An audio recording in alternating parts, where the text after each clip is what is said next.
목회 활동을 하던 아버지의 3남 1녀 중 차남으로 태어난 하형록 사장. 그는 초등학교 6학년 때까지 부산의 한 한센병 환자촌에서 어린 시절을 보냈다.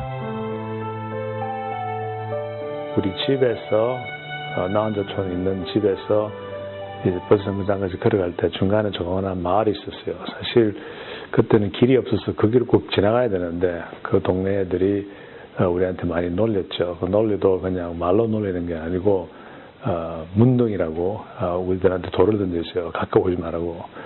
그래서 우리는 걸어다니다가 때에 따라서 얼굴에 그들이 던진 돌에 맞아 피도 많이 나고, 여기 오니까 딴 사람들 집에서 설거지 해서 돈을 벌고, 또 아버지는 낮에는 목수로 일하고 오후에는 학교에서 공부하시고 저녁 밤늦게 식사하고 나서는 택시 운전사를 하시면서 돈을 모으신 걸 봤어요. 그래서 참 많이 실망했습니다. 서툰 언어와 낯선 환경 속에서 학창 시절 내내 별다르게 눈에 띄지 않았던 그는 조용한 성장 시절을 보냈다.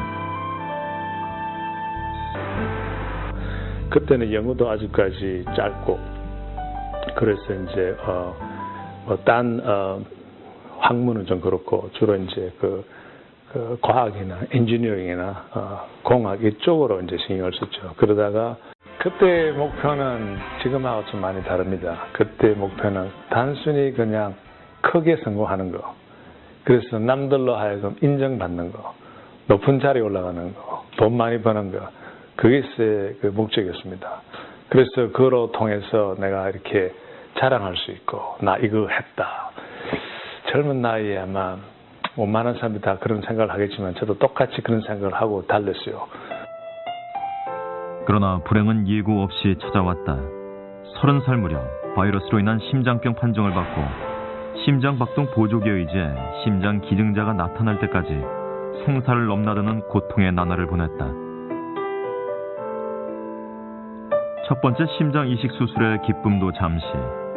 몇 년 지나지 않아 이식한 심장에 문제가 생겨 그는 두 번째 심장 이식 수술이 불가피해졌다.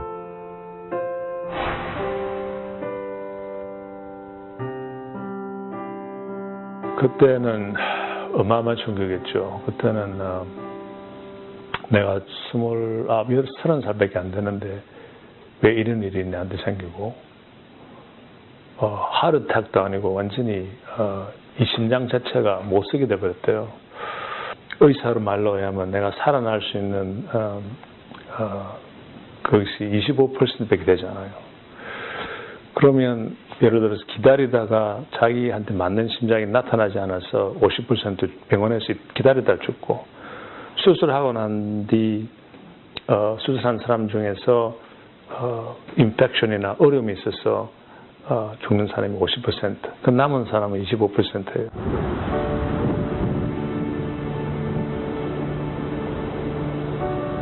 그 죽음을 이렇게 보면서 병원에 있으면서 아침에 일어나면 같이 기다리는 사람이 죽었다 그러고, 그 소식을 매일 들으니까 참 삶에 대해서 다시 재점검할 수 없죠. 그래서 내가 어떻게 살아, 내가 다시 살면 내가 어떻게 살 것인가. 지난 20대 그 정신없이 열심히 일하고 내 야망을 채우기 위해서, 내 욕심을 채우기 위해서, 내 높은 자리에 올라가기 위해서, 돈을 벌기 위해서 뛰었는데 내가 새 삶을 살면 또 그런 식으로 살 것인가. 긴 투병 생활로 많은 것을 잃어버린 하형록 사장은 자신의 집 차고에서 재기에 나섰다. 바로 여기가 제가 처음으로 초창기 19년 전에 처음으로 시작한 사무실입니다. 제가 19년 전에 저 책상은 여기 있었는데 이제 구석으로 쳐다보지 않고 이렇게 돌려서 의자는 여기 있고 이렇게 쳐다봐서 이제 앞으로 이제 사원들 몇 명이서 볼 수 있도록 회의할 수 있는 좀 길쭉한 테이블 이런 것을 여기 두어서 같이 모여서 이야기하고. 하 사장을 포함해 단 3명의 직원으로 출발한 팀 하스. 그마저도 주위의 반대를 무릅쓴 것이었다. 내가 비즈니스를 시작할 때 몸도 안 좋은 몸으로 또 그런 식으로 일을 할까봐 걱정을 많이 했어요. 그래서 처음에는 반대를 많이 했는데, 그러나 그 전에는 어떠한 그 뚜렷한 그 삶의 목표보다는 내가 만일 돈을 벌어서 성공하겠다는 그런 목표가 있는 것 같아요. 그것은 제가 돌이켜보면 성공 목표를 하다 보면 이 스트레스가 많이 생기는 것 같아요. 그래서 제가 처음 시작할 때는 그런 목표보다는 좀 다른 목표. 어려운 이들을 돕기 위해 존재한다. 하형 목사장은 새로운 목표로 인생을 시작했다.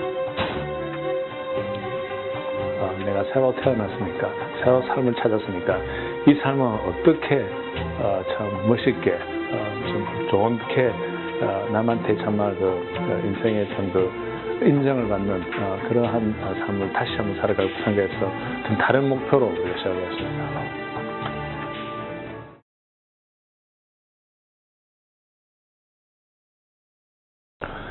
우리가 잘 알고 있는 애덤 스미스의 삶의 가치, 그가 우리에게 가르치고자 했던 삶의 원동력, 드라이빙 포스가 정말 무엇이었을까요?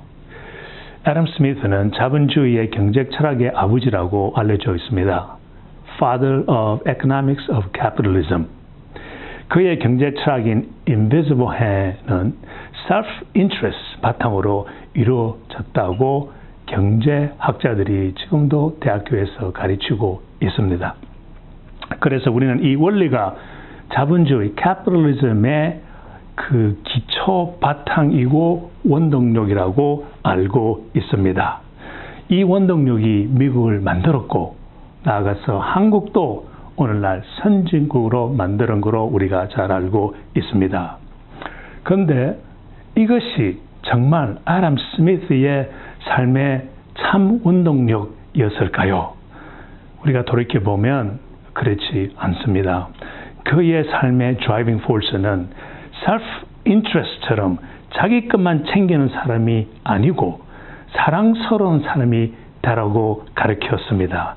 자기 것만 챙기지 말고 챙긴 자기 것을 나누어 lovely한 사람이 되는 것이었습니다. 영어로는 Our life is not just to be loved, but to be lovely. 솔직히 우리는 이렇게 사랑만을 받기 위해서, 인정을 받기 위해서 열심히 살아왔습니다.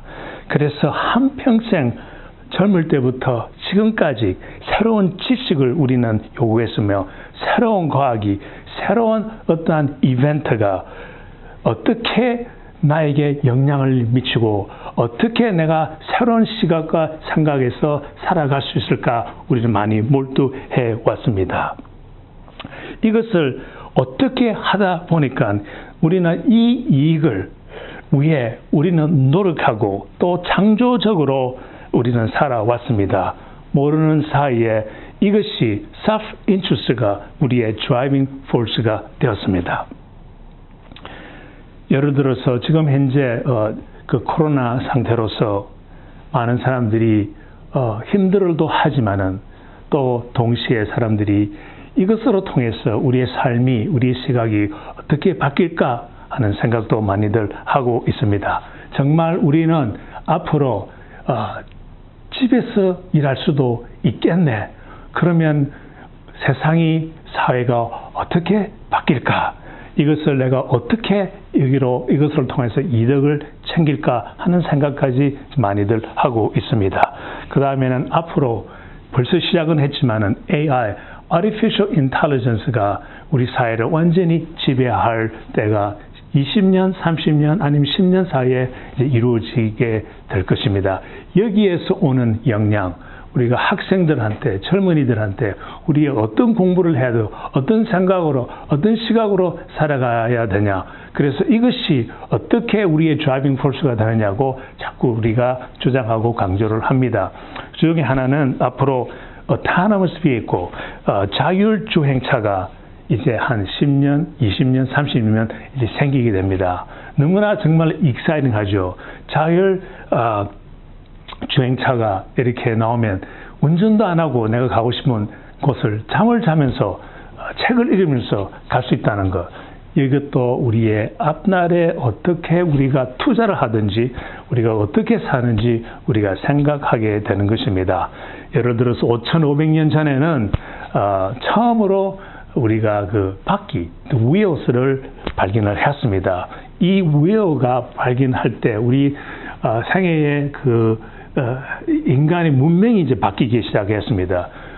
허브 100년 전만 하더라도 어마어마한 체인지와 새로운 테크놀로지가 우리가 이제 경험을 합니다. 차와 비행기, 일렉트로닉 또는 컴퓨터, 그것이 다 그때 우리는 이 새로운 것이 우리의 시각과 생각을 어떻게 바뀔 거라고 생각을 해왔습니다. 그러나 사실 우리가 돌이켜보면 이 모든 어메이징 테크놀로지는 분명히 우리에게 편리는 주었지만은 그것이 우리의 삶의 원동력이 되지는 않았던 것 같습니다. 살다 보면 우리의 원동력도 각 개인마다 바뀌는 것 같습니다. 제가 참 어릴 때, 저는 미국에 12살 때 왔습니다.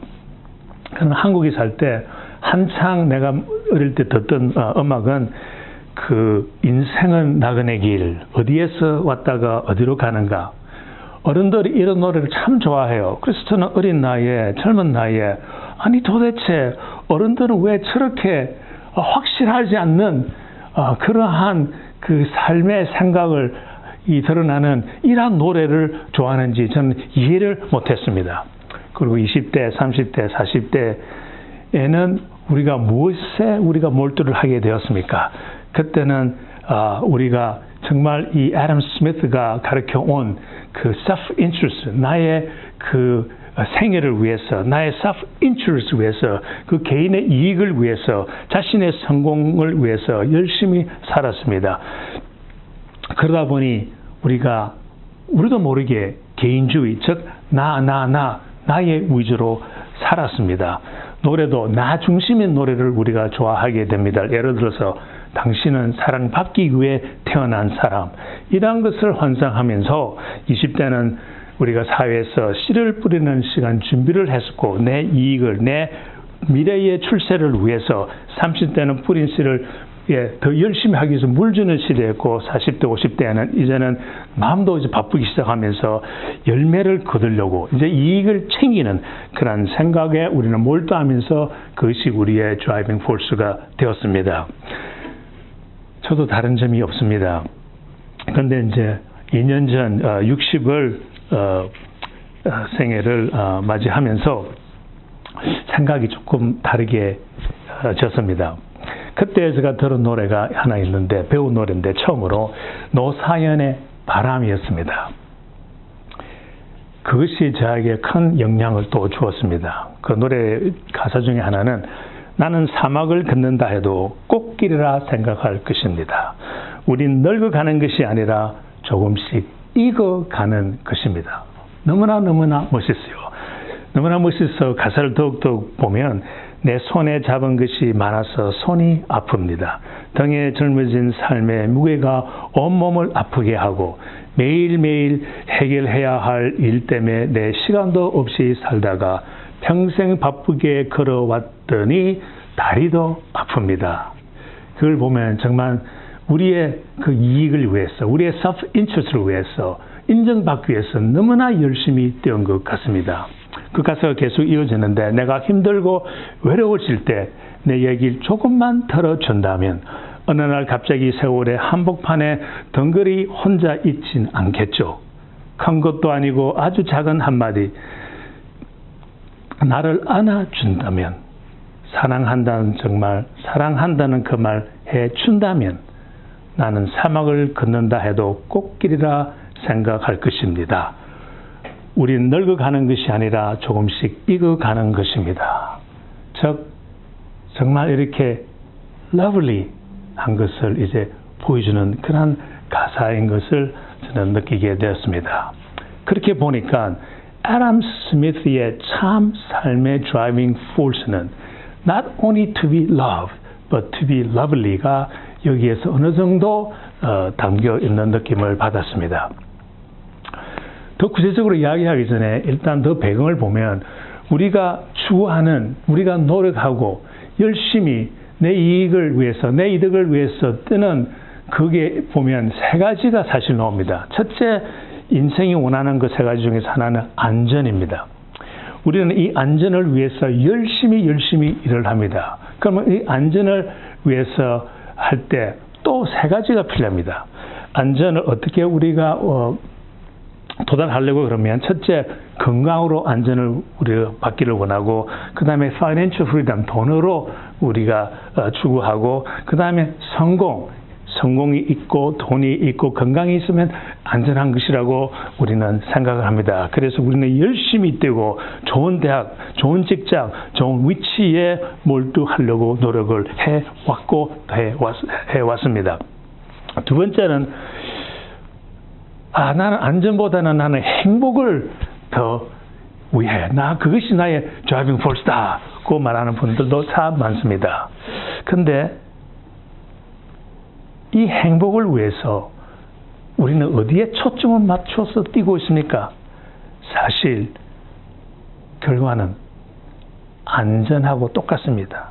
행복을 위해서 살다 보면 결국 건강을 우리는 원하고, 돈이 있어야 해피니스가 있다는 것을 깨닫게 되고, 또 성공을 해야 또 해피니스가 있다는 것을 많은 사람들이 깨닫게 되는 것입니다. 그런데 세 번째가 있습니다. 세 번째는 안전과 행복과는 많이 틀립니다. 그것은 목적입니다. 목적을 위해서 건강도 내놓고, 목숨도 내놓고, 성공도 내놓고, 더 높은, the greater than self의 목적을 두는 것입니다. 일제시대에 보아도 그 애국심으로 많은 한국 사람들이 정말 목숨과 돈과 다 내놓았습니다. 희생도 하였습니다. 미국도 200년 전 그 차이를 위해서 모든 것을 내놓았습니다. 그분들은 그때 개인의 안전과 행복 때문에 뛰지 아니하였습니다. 이것이 greater than self의 목적인 것입니다. 최고의 목적은 마음을 움직이는, 감동을 주는 것은 사실 나라를 위한 희생, 이웃을 위한 희생, 또 우리가 보면 정말 우리에게 영화를 보고 감동을 주는 것은요, 안전이나 happiness, 행복의 주제로 된 영화는 별로 못 봤습니다.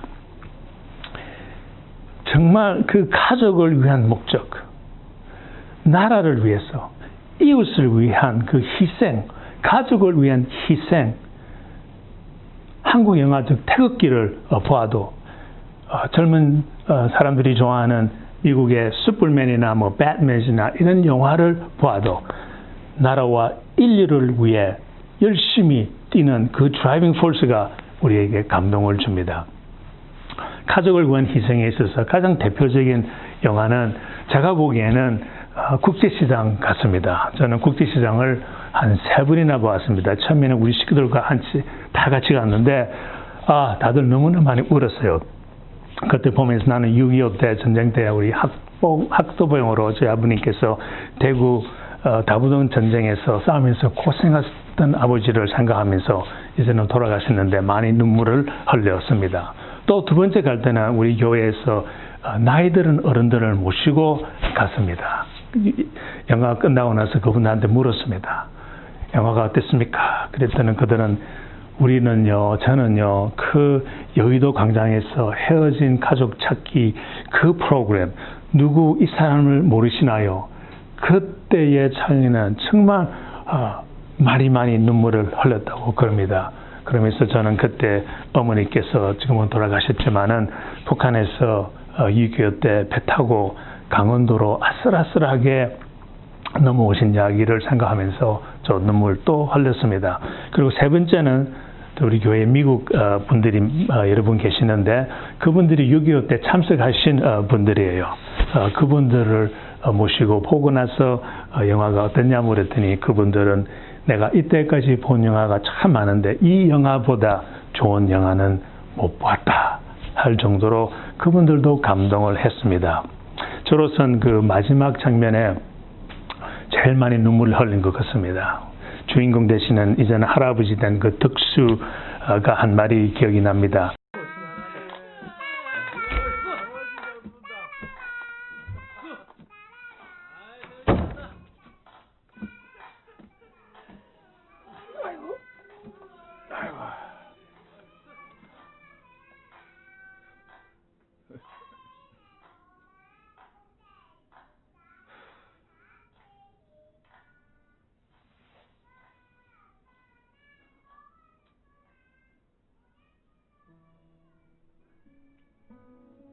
아버지,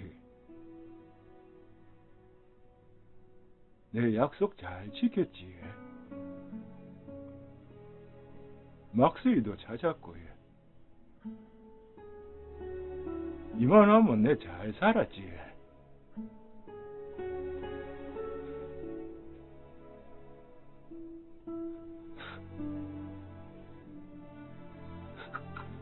근데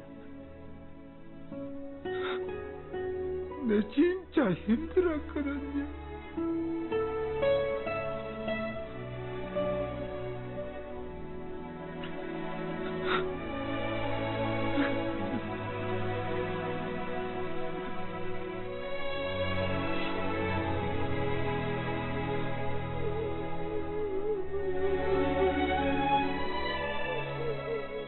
울지 말라고, 독수야. 아버지.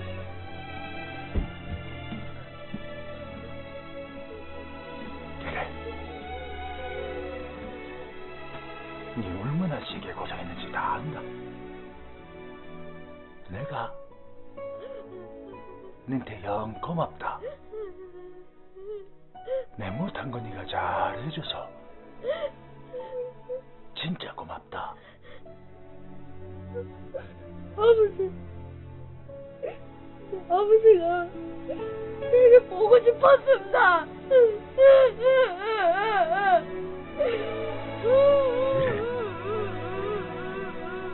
나도 네가 영 보고 싶었다.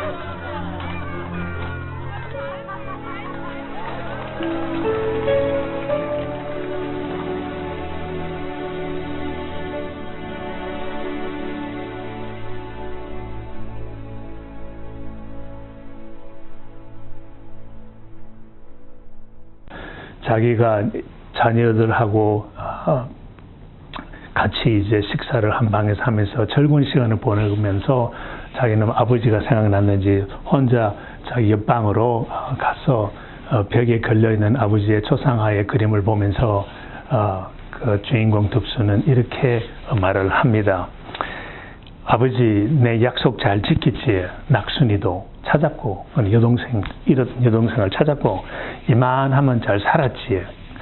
그리고는 아빠 사진을 보면서 근데 내 진짜 힘들었습니다.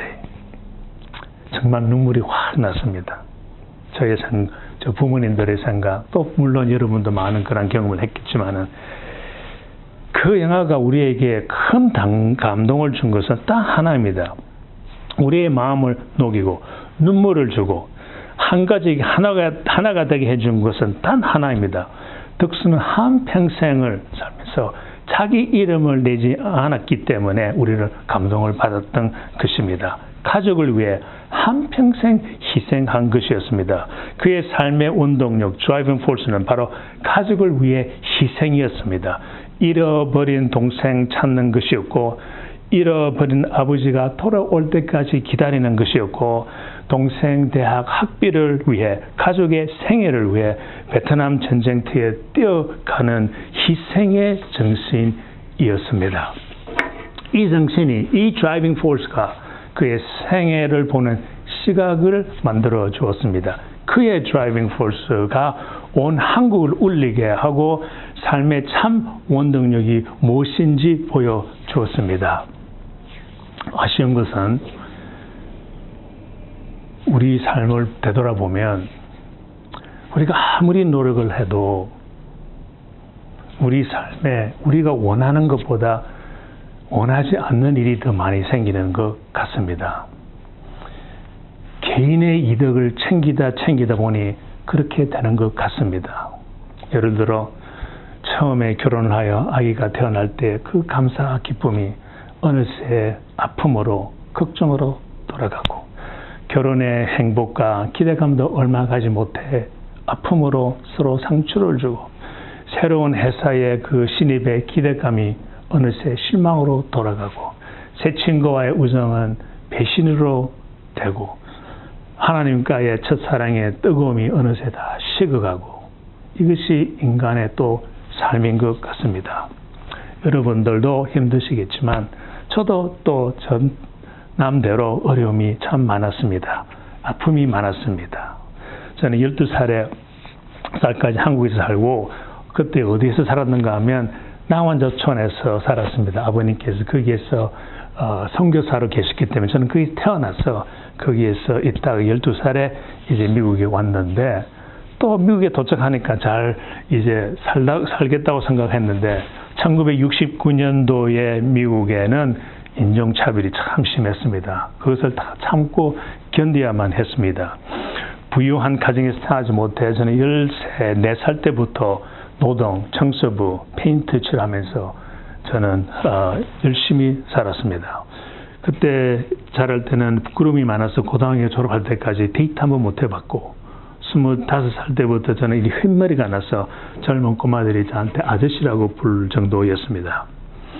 또 나아가서 34살 때 심장 이식 수술을 저는 또 받았습니다. 그것도 못해 41살 때 심장 이식을 수술을 한 번 더 받았습니다. 그 시절에는 재정적으로 너무 힘들어서 자녀들 운동화 사줄 그런 한도 돈도 없었습니다.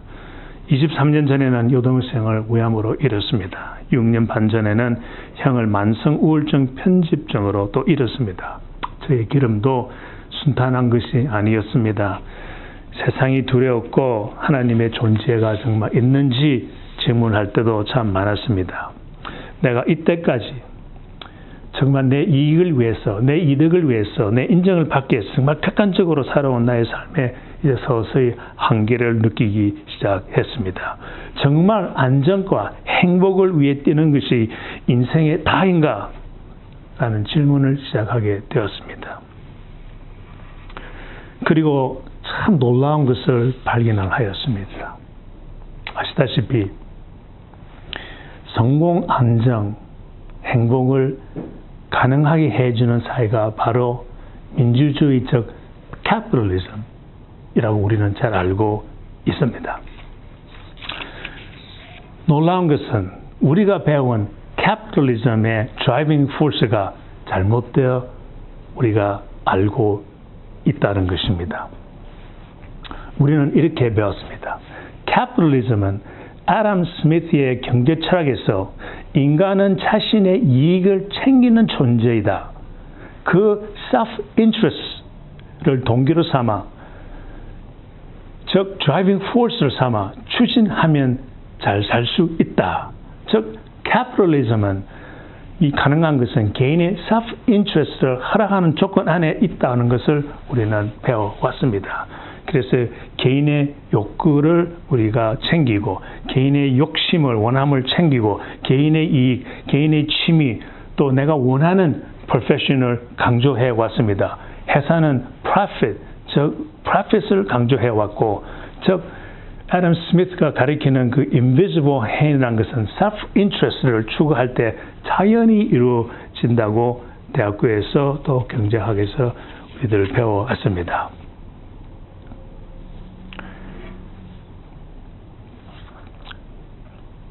애덤 스미스가 이 경제학 책을 낼 때가 1776년도였습니다.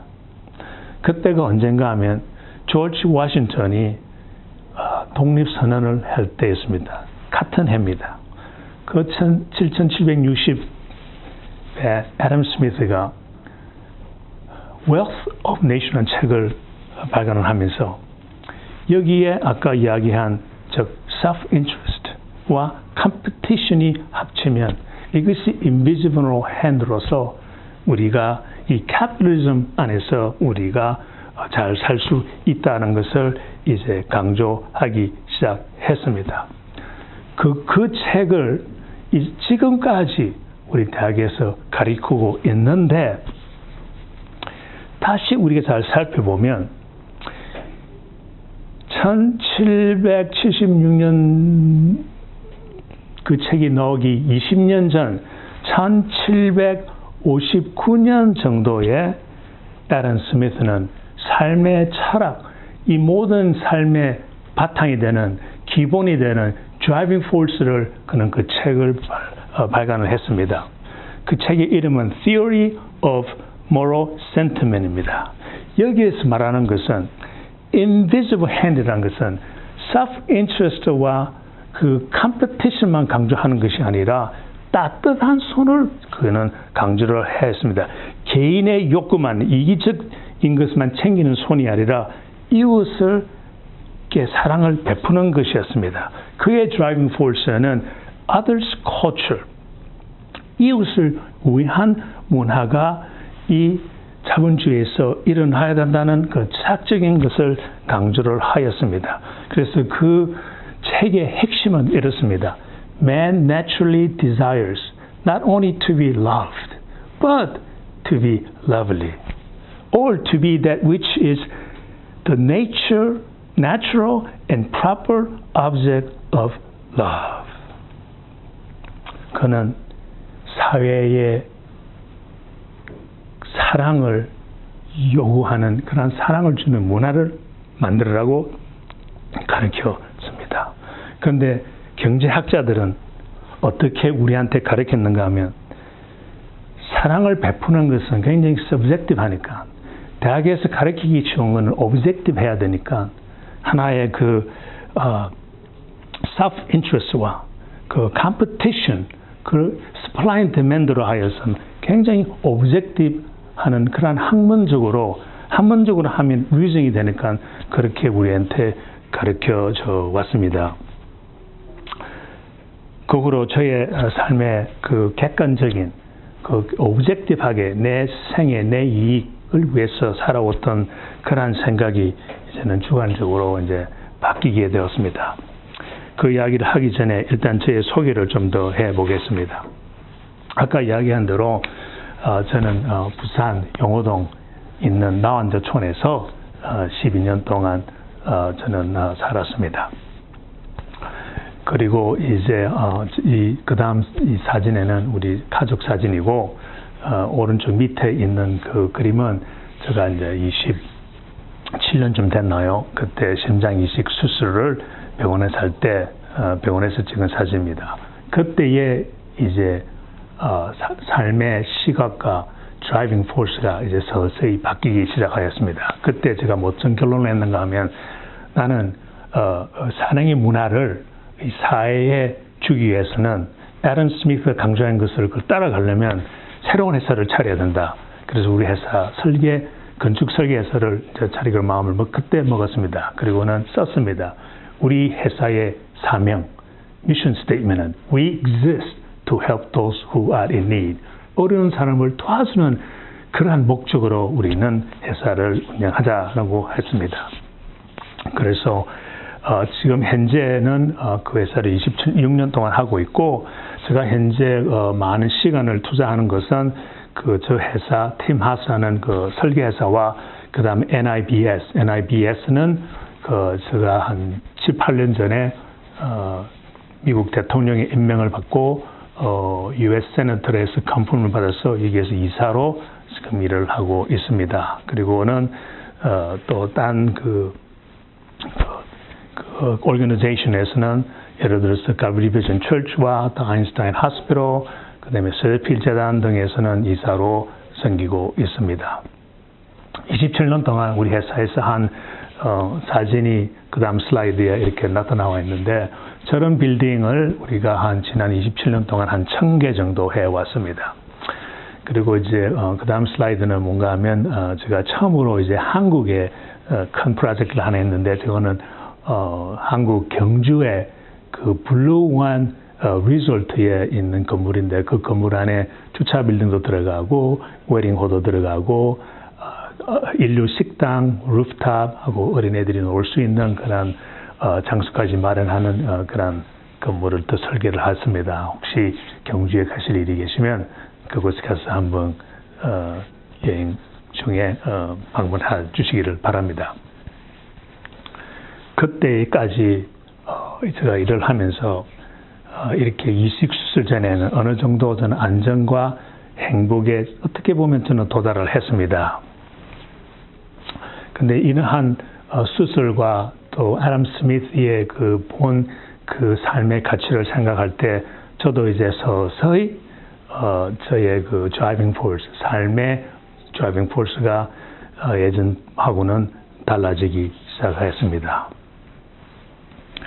즉 나의 철학이 바뀌게 되었습니다.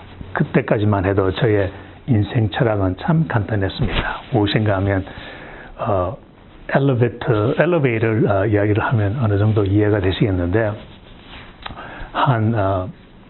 할아버지가 자기 손자하고 저 한참 시골에서 평생을 살았습니다. 그 둘이는 한 번도 도시에 가본 적이 없습니다. 정말 그림에만 도시를 구경했지만 진짜 한 번도 못 가봤어요. 그래서 한 번은 손자하고 같이 우리 시내 한번 구경하러 가자. 그래서 갔습니다. 가서 앞에 보니까 건물이 있어요. 높은 빌딩이 있는데 이제 거기에 이제 들어갔습니다. 들어가니까 큰 라비에 사람들이 들어오더니 라비를 지나서 벽 쪽으로 가더니 그 가니까 이제 엘리베이터 같은 게 있잖아요. 그걸로 서서 버튼을 누르니까 엘리베이터 문이 싹 열려요. 그리고는 이제 들어가서 또 엘리베이터에 있는 자기는 엘리베이터가 뭔지도 몰라요. 그렇죠?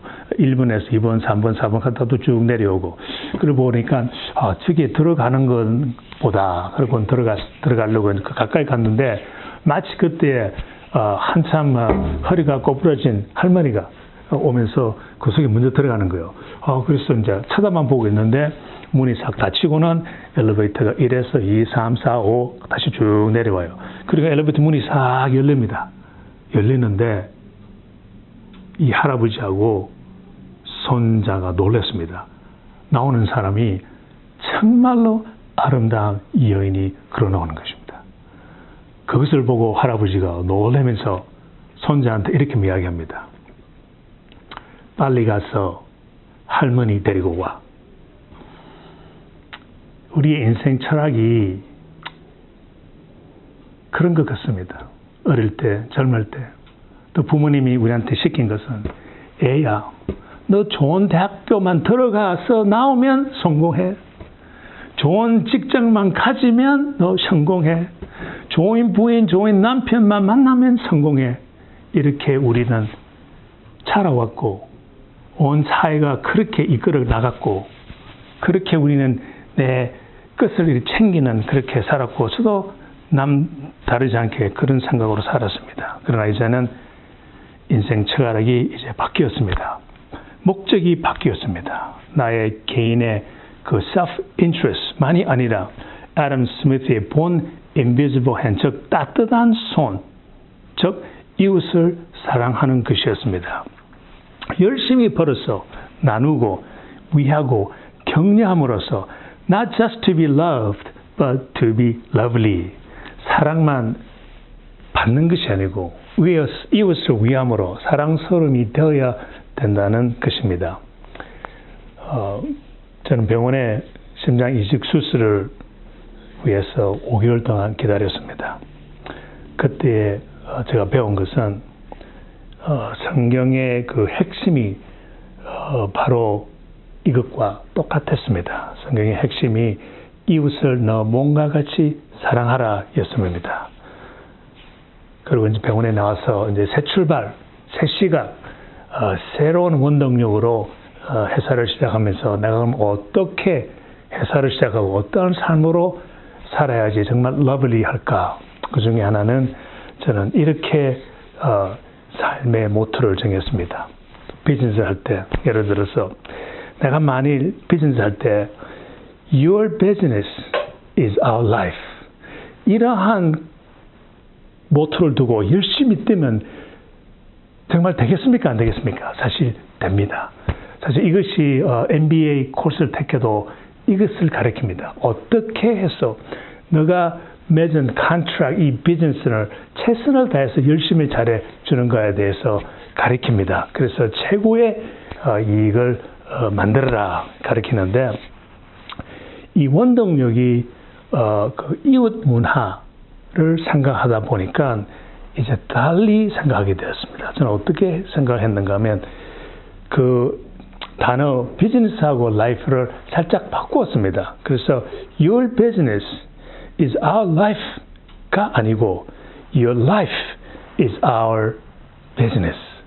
그거는 어마어마한 차이가 있습니다. 그전에는 그냥 그 고객과의 그 비즈니스 컨트랙에 대한 관심이 있었지만은 이제는 그 사람의 삶에 더 관심이 있다. 그러니까 더욱더 그 사람의 배 안에 사랑스러운 러블리한 행함을 할 수 있다고 깨달았습니다. 두 번째는 사람을 우리가 살 때 러블리 할 수 있는 것은 우리가 동사로 사냐 아니면 명사로 사냐 이것입니다. 대개 우리는 명사로 삽니다. 그러나 앞으로는 나는 명사 아닌 동사로 행함이 있어야 되겠다. 어느 하루 꼬마가 학교를 갔는데 글쎄요. 킨더가든 분 1학년 정도 되는데요. 그때 선생님이 학생들한테 이제 가르칩니다. 세계의 7가지 불가사의 그 Seven Wonders of World가 무엇이냐.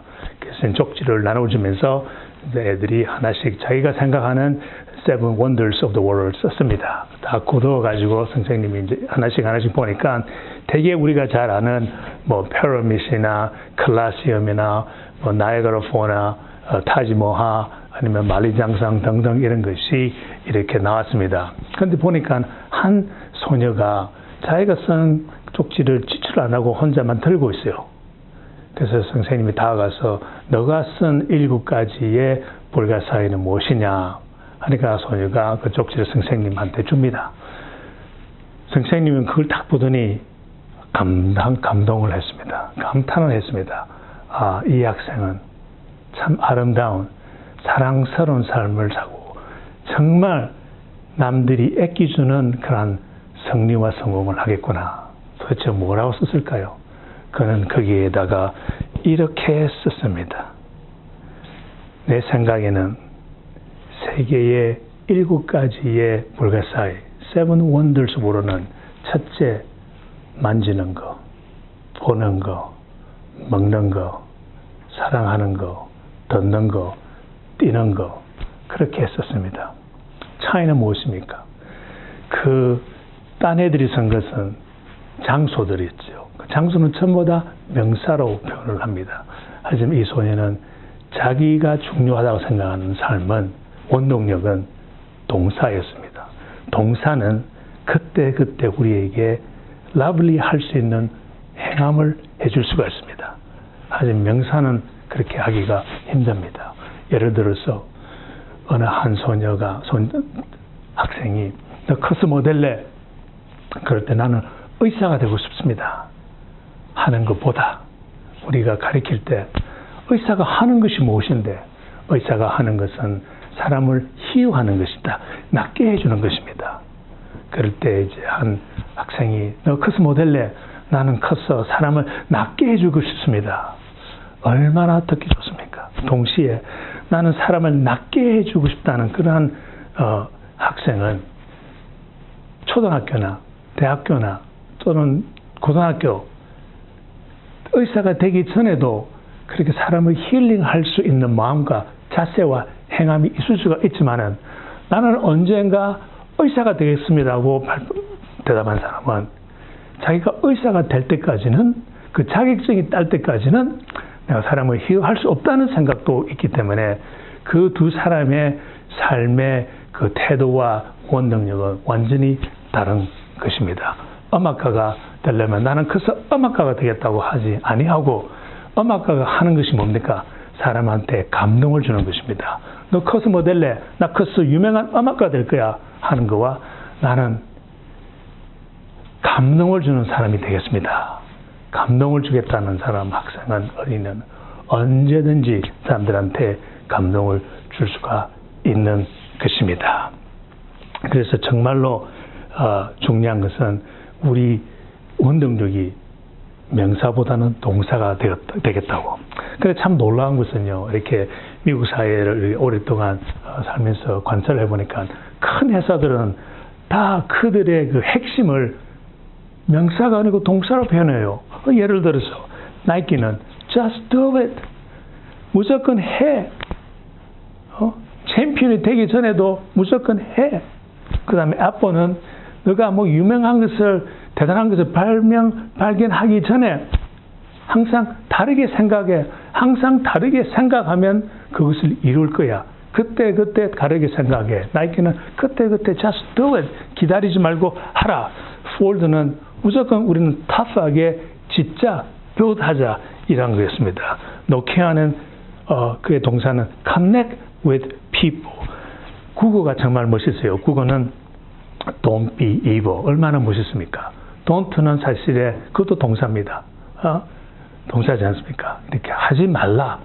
매일매일 그때 나쁜 짓은 하지 말라. 너무나 멋있는 동사로 그 회사의 핵심을 만들었습니다. 즉 우리도 우리 살 때 우리 각자 개인의 핵심이 동사로 표현하면 우리의 원동력과 우리의 드라이빙 포스가 더 강해지면서 더 멋있으면서 정말 사람들한테 러블리 할 수 있는 그런 행함이 있을 수가 있다고 저는 생각을 합니다. 결론으로 가서 사실 여러분과 우리들 참 열심히 살아왔습니다. 여태까지. 젊을 때 우리의 드라이빙 포스는 민주주의 안에 자본주의가 하락하는 그 애덤 스미스의 invisible 그 self-interest 그 다음에 그 competition을 바탕으로 하여 열심히 살아왔습니다. 저 사실 앞으로 세상이 어마어마하게 많이 바뀌겠죠. 새로운 테크놀로지 통해서 새로운 이벤트로 통해서 많은 우리한테 자극도 줄 것입니다. 하지만 이 모든 테크놀로지와 새로운 것은 우리에게 편리를 주지만 우리 삶을 이격하게 하지는 못하는 것입니다. 우리 삶 속에는 어려움이 있고 마치 때에 따라 사막을 걷는 그러한 기간도 많습니다. 그 누구를 위하고 사랑을 주는 문화를 만들어 간다면 정말 사막의 길도 꽃길이라고 생각할 수 있게 될 수가 있습니다. 애덤 스미스가 바랬던 것은 그 invisible hand이 그 따뜻한 손이 개인의 이득만이 챙기는 것이 아니라 우리의 삶의 원동력은 not only to be loved but to be lovely. 이런 원동력, 목적 있는 드라이빙 포스로 우리가 삶으로써 우리가 언젠가는 늙어가는 우리 인생을 보람있게 아름답게 달콤하게 익어가는 한 해 한 해가 되기를 기대합니다. 감사합니다.